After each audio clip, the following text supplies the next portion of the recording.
اس کا 10واں حصہ عدل اور انصاف کے لیے دعا۔ اے خداوند، تو کیوں دور کھڑا رہتا ہے؟ مصیبت کے وقت تو کیوں چھپ جاتا ہے؟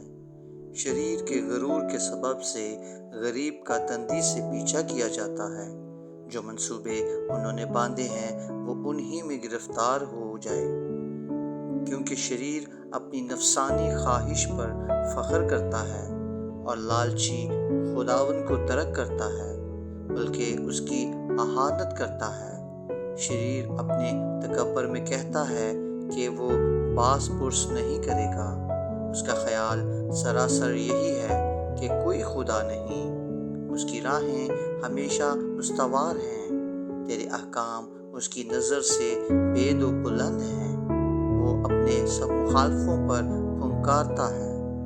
وہ اپنے دل میں کہتا ہے، میں جنبش نہیں کھانے کا، پشت در پشت مجھ پر کبھی مصیبت نہ آئے گی۔ اس کا منہ لعنت اور دغا اور ظلم سے پر ہے، شرارت اور بدی اس کی زبان پر ہے۔ وہ دیہات کی کمین گاہوں میں بیٹھتا ہے، وہ پوشیدہ مقاموں میں بے گناہ کو قتل کرتا ہے۔ اس کی آنکھیں بے کس کی گھات میں لگی رہتی ہیں، وہ پوشیدہ مقام میں شیر ببر کی طرح دبک کر بیٹھا ہے۔ وہ غریب کے پکڑنے کو گھات لگائے رہتا ہے، وہ غریب کو اپنے جال میں پھنسا کر پکڑ لیتا ہے۔ وہ دبکتا ہے اور جھک جاتا ہے، اور بے کس اس کے پہلوانوں کے ہاتھ سے مارے جاتے ہیں۔ وہ اپنے دل میں کہتا ہے، خدا بھول گیا ہے۔ وہ اپنا منہ چھپاتا ہے، وہ ہرگز نہیں دیکھے گا۔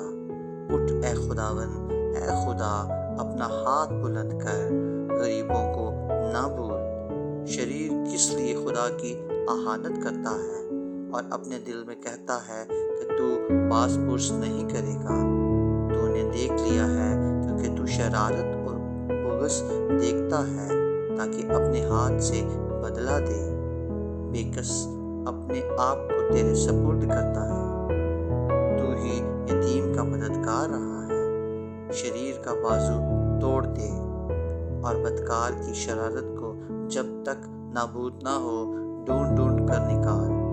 خداوند ابر و آباد بادشاہ ہے، قومیں اس کے ملک میں سے نابود ہو گئی۔